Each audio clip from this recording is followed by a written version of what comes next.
Hi there, welcome. My name is Mr. Bernard. I'm your child's Art 1 teacher for the year.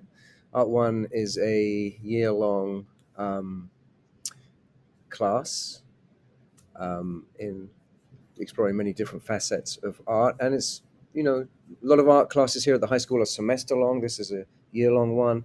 And the hope is that students will enjoy it and get a lot out of it and then maybe go on to do Art 2. Beyond that, there's Art 3, often in junior year, but not exclusively, because some people jump into Art 1 not in their ninth grade year. Art 3 is either accelerated or AP. And then finally, in senior year, there's something called Senior Studios, which is a more exploratory studio based class. So it's a year long. It's kind of for students with not much experience can get a lot out of it, as can students who have done a lot of art in their careers so far. Um, it's worth 4 art credits, and your children need like 8 to graduate. So they'll get a good number of those this year, even if they don't pursue this the art program, the sequence art program beyond this year. Um, Again, my name is Mr. Bernard, Burnard. Please email me with any comments, concerns, or questions. Damon, Damon _ Bernard at needham.k12.ma.us. Sorry, we can't meet in person again this year, but I live up in 903. So I am super available if you do want to chat about anything.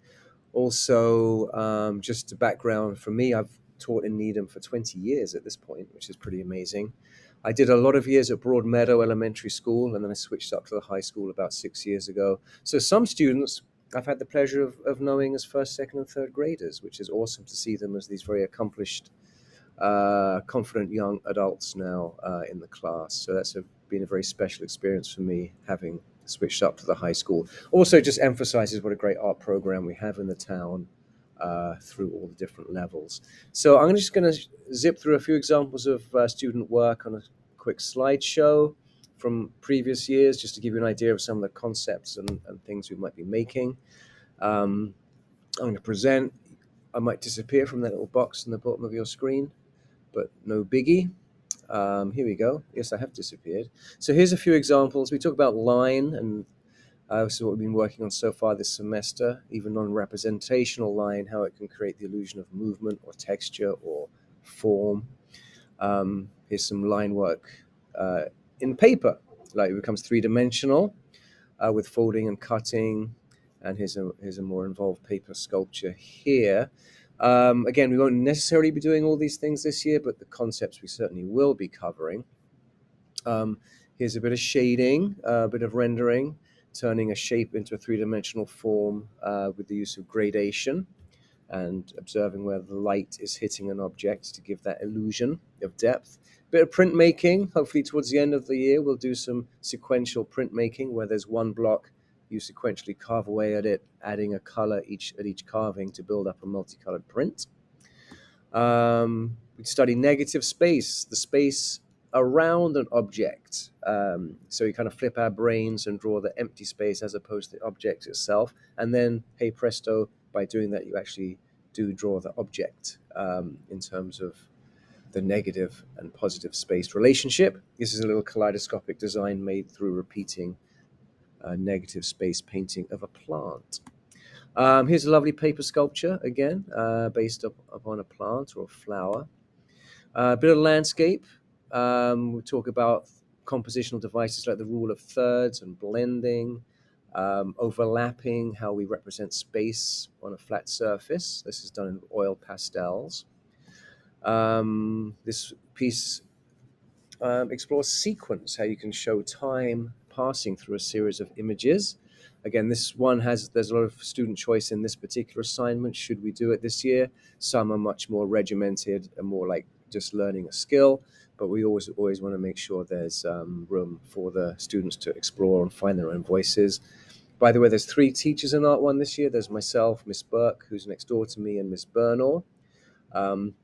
And we will be hopefully collaborating or sharing the work of the 3 classes as we go. Oh, there's our cat, Cosmo the cat. I just had to put that in there because he's kind of cute, you know. This is a lovely, it's called a blind contour self-portrait. This was done in cardboard with mixed media. You can see some fabric, some paint, some chalks there. Blind contour is a system of drawing where you actually don't look at the paper. You're refocusing on the lines you're observing. And it's a way of learning how to see without getting too hung up on what your drawing looks like. But we use these drawings to generate these blind contour self-portraits. Here's a more observational drawing, overlapping watercolors of a plant. You'll notice there's different effects going on with the watercolors, and there's a chance to use mixed media on these ones as well.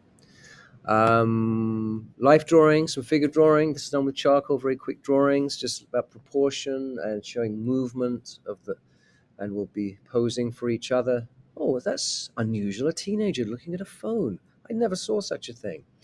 And that can generate maybe some wire sculptures we've done in the past. This is wire with plaster on top, again showing movement. And then we painted it with a kind of metallic color too, and joints and movement and blah blah blah. This is their sketchbook, so you might have had to shell out some money. I'm sorry about that, to buy a sketchbook for your student. This is called blob work. We do these more exploratory, shorter things for home. Basically, one of the homeworks is to make a big blob on a page with some spilt tea or coffee, and then to later transform that blob into some image. You know how we sometimes find images in the clouds and whatnot. So those are more fun, hopefully, a more broad prompt, and just to get the students working in their sketchbooks, making art in unusual ways, to feed their skill set, their curiosity, and experience. Okay, so I think that's good. Thank you for being here, for watching this video. If you're still there, again, please get in touch with me if you'd like to. I'm really enjoying the semester so far. I'm getting to know your students, and I look forward to maybe seeing you one of these days. All right. Thank you very much, guys, and have a good evening. Bye-bye now.